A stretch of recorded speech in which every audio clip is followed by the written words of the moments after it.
রাখতে হবে আমাদের।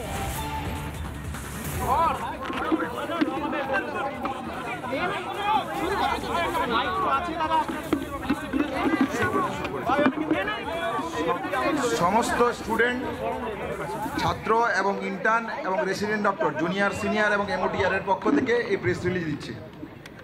আমাদের দাবি যা ছিল আগে এখনও তাই, immediate judicial inquiry of the case and arrest of the all culprit.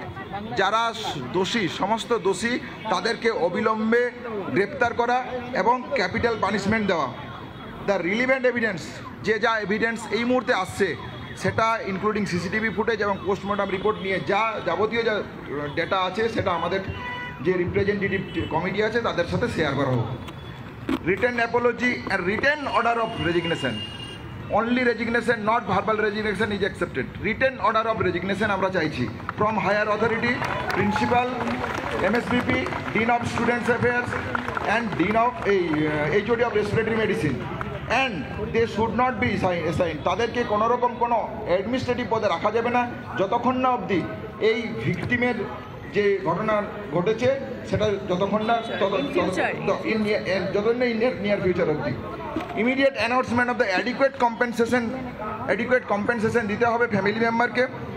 আমাদের ওয়ার্ক প্লেসে, কাজের জায়গায় সেফটি ইনশিওর করতে হবে। আমরা সেফটি মেজার্সের জন্য কী কী চাইছি?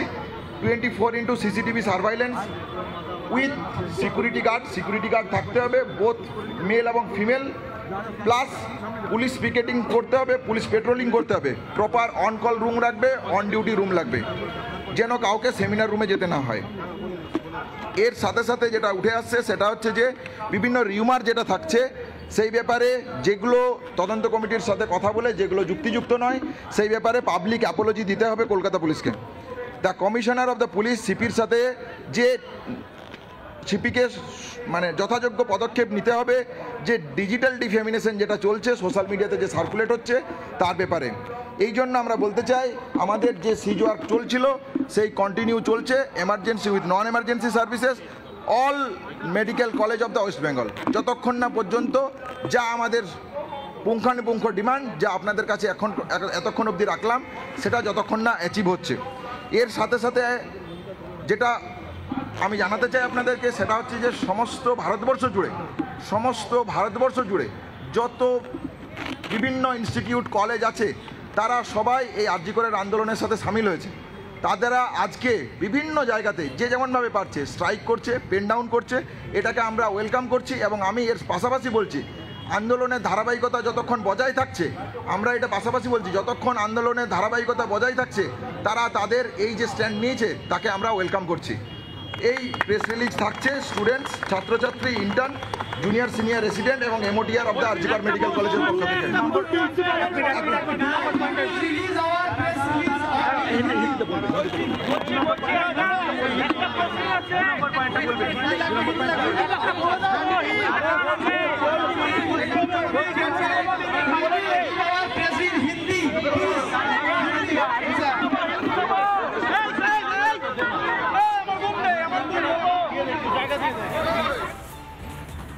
আমরা সরাসরি নজর রাখছি আরজি করের দিকে। আরজি করে সেখানে সাংবাদিকদের মুখোমুখি আরজি করের চিকিৎসকেরা।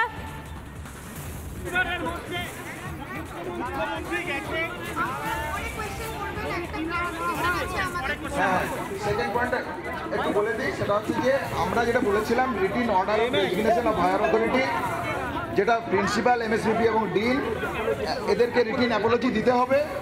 এর সাথে সাথে যতক্ষণ না অবধি কোনো অ্যাডমিনিস্ট্রেটিভ পদে অ্যাসাইন করা যাবে না ইন নিয়ার ফিউচার, যতক্ষণ না আমাদের নিয়ার ফিউচার। আচ্ছা হিন্দি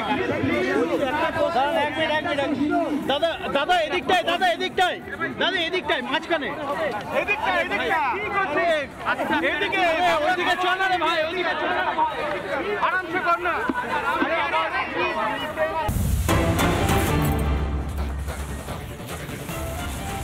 আমরা এর পাশাপাশি আরো একটি গুরুত্বপূর্ণ যে খবরের দিকে আমাদের নজর থাকবে।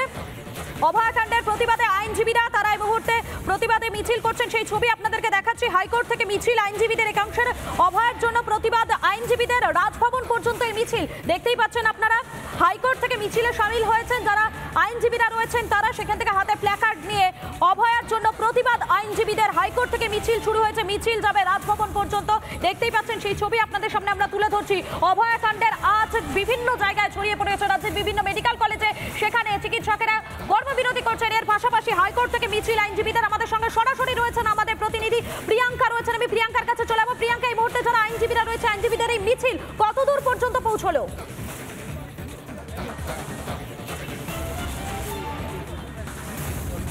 একেবারে দেখো মধুকল্পিতা, এই মিছিল শুরু হয়েছিল হাইকোর্টের বি গেট থেকে, এবং বি গেট থেকে মিছিল শুরু হওয়ার পরে এই মিছিল এখন ইতিমধ্যেই এসে শেষ হয়ে গেছে। শেষ হয়েছে সিটি সেশন কোর্টের সামনে, এবং সেখানে বিকাশ রঞ্জন ভট্টাচার্য রয়েছেন, উপস্থিত রয়েছেন। এছাড়াও রয়েছেন আরও অন্যান্য আইনজীবীরা।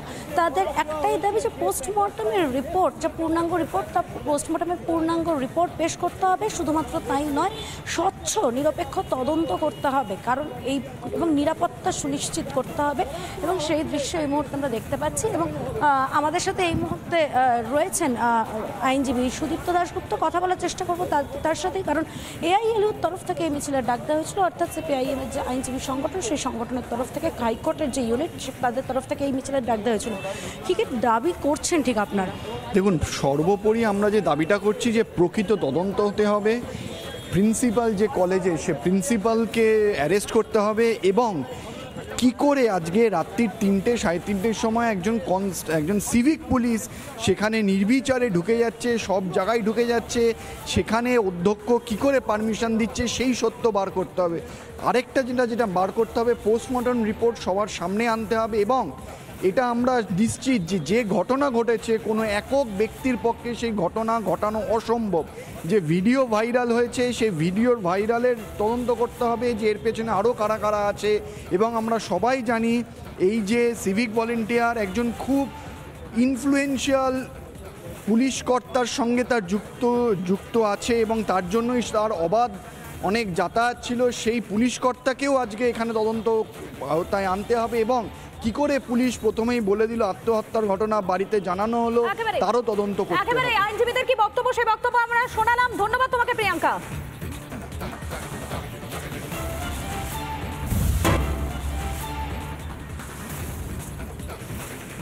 পুলিশকে রবিবার পর্যন্ত সময়সীমা মুখ্যমন্ত্রী মমতা বন্দ্যোপাধ্যায়ের। আরো একবার জানাবো আপনাদেরকে, পুলিশকে রবিবার পর্যন্ত সময়সীমা মুখ্যমন্ত্রী মমতা বন্দ্যোপাধ্যায়।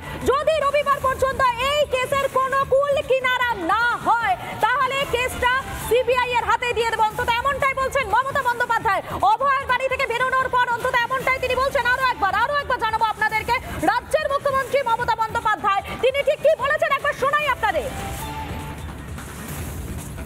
পুলিশ যত তাড়াতাড়ি সম্ভব দোষীদের গ্রেপ্তার করবে। আর রবিবার পর্যন্ত যদি তারা কুল কিনারা করতে না পারেন, কারণ ভেতরেও তো অনেকে আছে, তাহলে এই কেসটা আমরা আমাদের হাতে রাখবো না, আমরা সিবিআইকে দিয়ে দেবো। তার কারণ হচ্ছে আমার এতে কোনো পাওয়ার লেনা দেনা কিছু নেই। আমি প্রথম দিন থেকেই বলছি। আপনারা শুনলেন রাজ্যের মুখ্যমন্ত্রী মমতা বন্দ্যোপাধ্যায় তিনি কি বললেন। তিনি স্পষ্ট করে যে বিষয়টা বলছেন, রবিবার পর্যন্ত একটা সময়সীমা তিনি বেঁধে দিলেন পুলিশকে। যদি এই রবিবারের মধ্যে কেসের কোনো রকম কোনো কুল কিনারা না হয়, তাহলে সিবিআই কে দিয়ে দেওয়া হবে কেসটা, অন্তত এমনটাই বলছেন মমতা বন্দ্যোপাধ্যায়। রবিবার পর্যন্ত পুলিশ সবাইকে ডাকবে, এই রবিবার পর্যন্ত এই সময়সীমা বেঁধে দিয়েছেন মমতা বন্দ্যোপাধ্যায়। পুলিশ যদি কিনারা করতে না পারে, অর্থাৎ রবিবারের মধ্যে পুলিশ যদি এই কেসের কোনো কিনারা করতে না পারে, তাহলে মামলা সিবিআই কে দিয়ে দেওয়া হবে, এমনটাই বলছেন রাজ্যের মুখ্যমন্ত্রী মমতা বন্দ্যোপাধ্যায়। একের বেশি দোষী এমনটা কি জানেন মুখ্যমন্ত্রী মমতা বন্দ্যোপাধ্যায়? কেননা যে প্রশ্নটা প্রথম থেকে উঠছিল যে একা সঞ্জয়ের পক্ষে কি এত এই অপরাধ করা সম্ভব, এই প্রশ্নটা প্রথম থেকে উঠে আসছিল, তাহলে একের বেশি কি দোষী রয়েছে মুখ্যমন্ত্রী মমতা বন্দ্যোপাধ্যায় তিনি কি জানেন? এবং সে কারণে কি রবিবারের মধ্যে কিনারা করার একটা নির্দেশ দিলেন মমতা বন্দ্যোপাধ্যায়। এবং মামলা যদি রবিবারের মধ্যে এই কেসের কোনো কুল কিনারা না হয়,